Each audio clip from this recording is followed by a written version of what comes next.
ज़्यादा चिंतित? देखिए, मैं जब लास्ट टाइम भी मिला था माननीय जो मंत्री हैं ज्योतिरादित्य सिंधिया जी, और उनसे मैंने एक ही आग्रह किया था कि भारत सरकार को उड़ान स्कीम में दरभंगा सक्सेसफुल एयरपोर्ट है तो एक कैपिंग कर देना चाहिए। जब मैं कैपिंग कहता हूं तो जो फेयर है जो उसका अपर लिमिट को फिक्स कर देना चाहिए। जो भी आपको उचित लगता है कि ये अपर लिमिट, इससे ज़्यादा का फेयर आप नहीं लेंगे, तभी उसका बेनिफिट पैसेंजर को मिलेगा। और जिस टाइप का फेयर लिया जा रहा है ये पटना से भी डबल है। इतना बड़ा एरिया में उड़ान स्कीम का पर्पस ही ख़त्म हो गया। तो हम तो ज़रूर बिहार सरकार को, मुख्यमंत्री को और हम लोगों को जो भी करना होगा, हम लोग तो रिक्वेस्ट ही कर सकते हैं कि क्योंकि एविएशन से रिलेटेड, एयरलाइन से रिलेटेड इशू स्टेट गवर्नमेंट का सब्जेक्ट नहीं है। इसमें जो भी डिसीजन लेना है वो भारत सरकार के नागरिक उड्डयन डिपार्टमेंट और भारत सरकार को लेना है। तो हम लोगों का फिर से आग्रह होगा कि भाई दरभंगा जो फ्लाइट आता है उसका जो फेयर है उसका कैपिंग कर दीजिए, उसका रेट जो है अपर लिमिट जो है वो फिक्स कर दीजिए।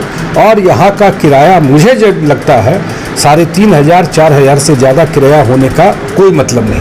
लेकिन सर जो बताया जा रहा है, तो ये भी आ रहा है कि वैट के कारण जो है इसका रेट है, तो क्या आपको लगता है कि वो एक समस्या है या फिर फ्लाइट की संख्या कम है? मुझे अब इस तो लंबा डिबेट हो जाएगा। मैं इतना ही कह सकता हूँ कि आप ओपन करिए, यहाँ और एयरलाइन को अलाउ करिए और सेक्टर दीजिए। अभी तो 4-5 सेक्टर ही दिए हुआ है, इतना सेक्टर से डिमांड है, आप सर्वे करके देख लीजिए।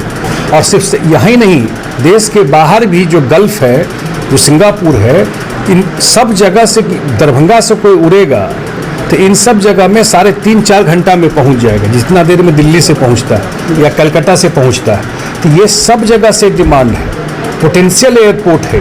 तो जब तक आप यहाँ पर ये सारा चीज़, फ्लाइट की संख्या नहीं बढ़ाएंगे, नया सेक्टर नहीं खोलेंगे, नया सेक्टर खोलेंगे तो पैसेंजर की कैपेसिटी और बढ़ेगी, तो कॉस्ट कटिंग होता है उसमें।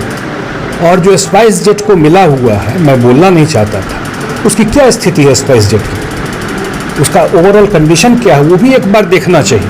तो मुझे लगता है कि जब तक यहाँ पर फ्लाइटों की संख्या नहीं बढ़ेगी, और इसके लिए आवश्यक है कि नाइट लैंडिंग फैसिलिटी जल्दी शुरू करना, क्योंकि 4 बजे के बाद यहाँ हवाई जहाज़ नहीं लैंड करता है, 4, साढ़े 4, 5 बजे के बाद। और आजकल वैसे ही सनसेट हो जाता है 4, साढ़े 4 बजे। तो जो भी फ्लाइट आना है उससे पहले ही आना है।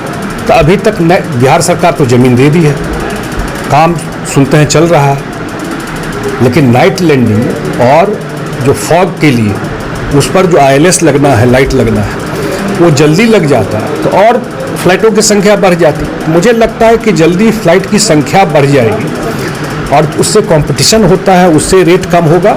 और सेकंड, भारत सरकार को, क्योंकि ये उड़ान स्कीम का एयरपोर्ट है, और उड़ान स्कीम का मतलब ही हुआ कि ये कोई कैपिटल सिटी नहीं है दरभंगा, ये पटना, लखनऊ, हैदराबाद नहीं है, ये छोटा शहर है इसके तुलना में। तो इस सब सिटी पर आप जो रेट है एयरलाइन में टिकट का, उसका अपर लिमिट जो है वो फिक्स कर दीजिए।